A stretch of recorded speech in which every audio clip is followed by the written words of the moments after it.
민수기 1장 1절은 이스라엘 자손이 애굽 땅에서 나온 후 둘째 해, 둘째 달이라고 말씀하고 있습니다. 둘째 해는 굉장히 중요한 터닝 포인트입니다. 히브리로서 광야에 나왔던 이 이스라엘 사람들이 미디안의 시스템으로 세팅이 된 그 시간을 2년을 보낸 겁니다. 그게 둘째 해라고 말씀하고 있죠. 미디안의 시스템이라는 것은 출애굽기 18장에 보면 모세의 장인이며 미디안의 제사장인 이드로가 모세에게 찾아옵니다. 18장 1절이었죠.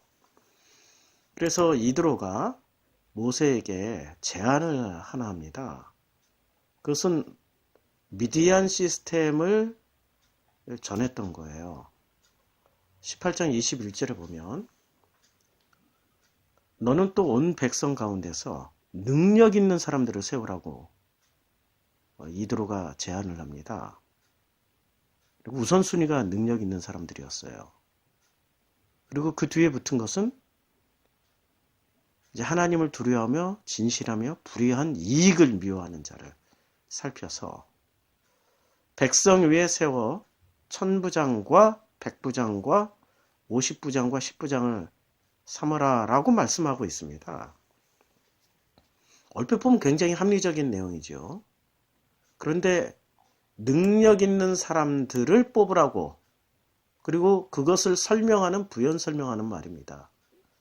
그런데 이드로 장인은 하나님을 두려워하며 라고 이야기할 때 이 하나님이 엘로힘 하나님이 아니었던 거예요.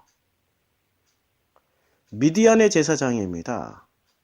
그는 엘로힘을 모르고 있었던 사람이었습니다.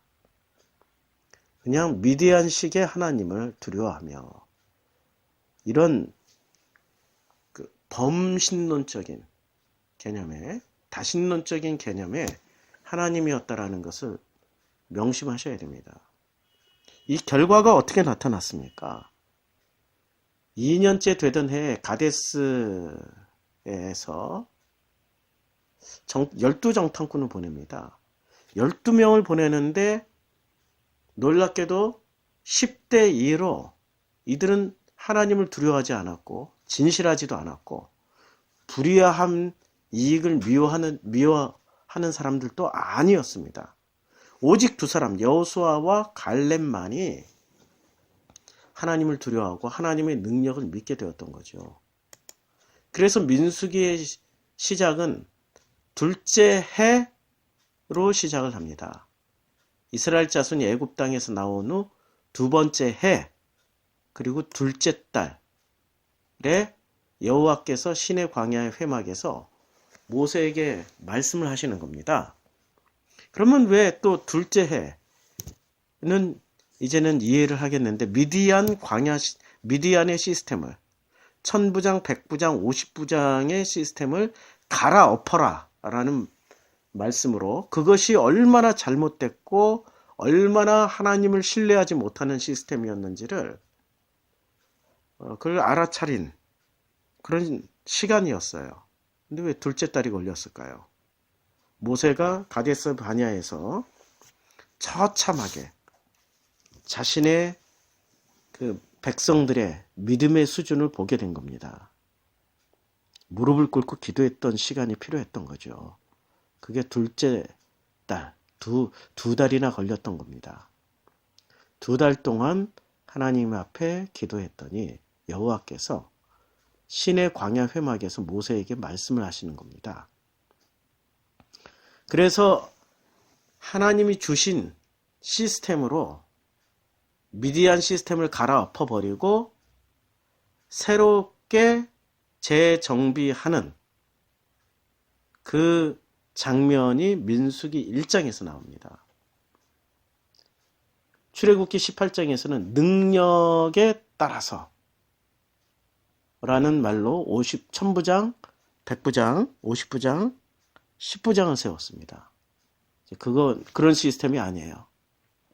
이제는 12지파의 시스템으로 다시 재편성하는 장면입니다. 1장 14절에 보면 각 지파의 각 조상의 가문의 우두머리 한 사람씩을 너희와 함께 하라라고 말씀하고 있습니다. 각 지파의 각 조상의 가문의 우두머리 한 사람씩을 함께 하라. 그래서 12지파를 세웁니다.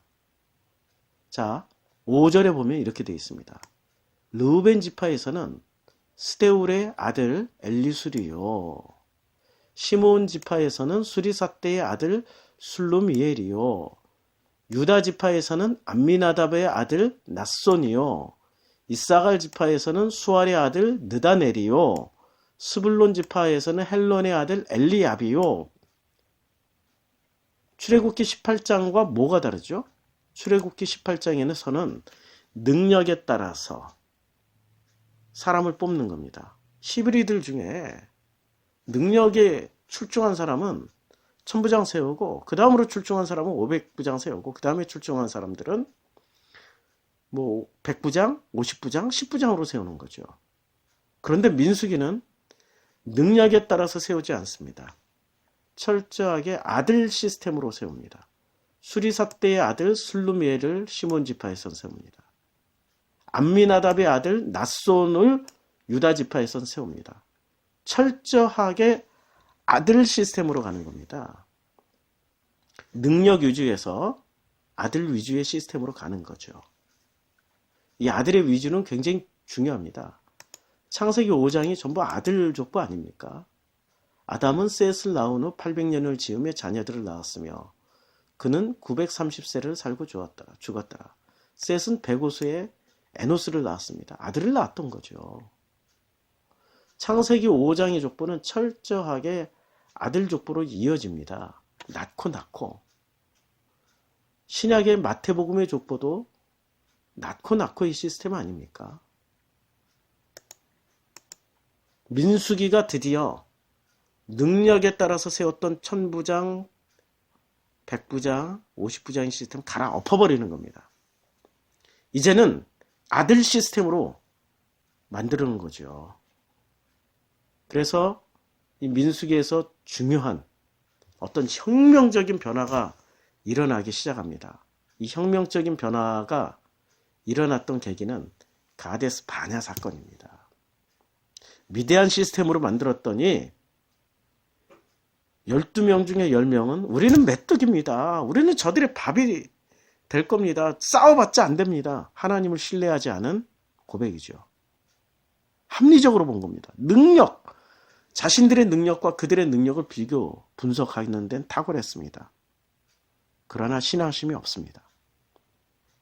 여호수아 갈렙만이 저들은 오히려 우리들의 밥이다라고 했을 뿐입니다. 하나님이 원했던 것은 하나님의 능력을 믿고 자신들의 능력을 내려놓는 겁니다.